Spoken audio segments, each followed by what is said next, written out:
కాళేశ్వరం నుండి వచ్చేటి ప్రతి ప్రతి ప్రతి ప్రతి ప్రతి నీరు ప్రాజెక్టులు రిజర్వాయర్లు ఏవైతే ఉన్నాయో ఆ రిజర్వాయర్లు అన్నీ కూడా వచ్చినటువంటి నీళ్లు కాళేశ్వరం నుంచి వచ్చే నీళ్ళే రిజర్వాయర్లో నింతున్నాయి.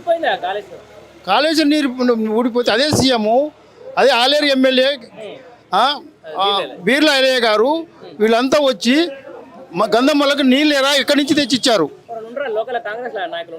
ఎందుకున్నారు? వాళ్ళకి తెలవాలి. మరి రీసెంట్ ఇదే ఇప్పుడు గంధమల్లకు నీళ్ళు వచ్చి కూడా ఒక నెల 2 నెలలు కూడా కాలేదు. గంధమల్లకు నీళ్ళు ఎక్కడి నుంచి వస్తున్నాయి? కాలేజ్ గోదావరి నీళ్ళే కదా అక్కడికి వచ్చేది. ఇప్పుడు గంధమల్లకు వచ్చే నీళ్ళు గోదావరి నీళ్ళే కదా.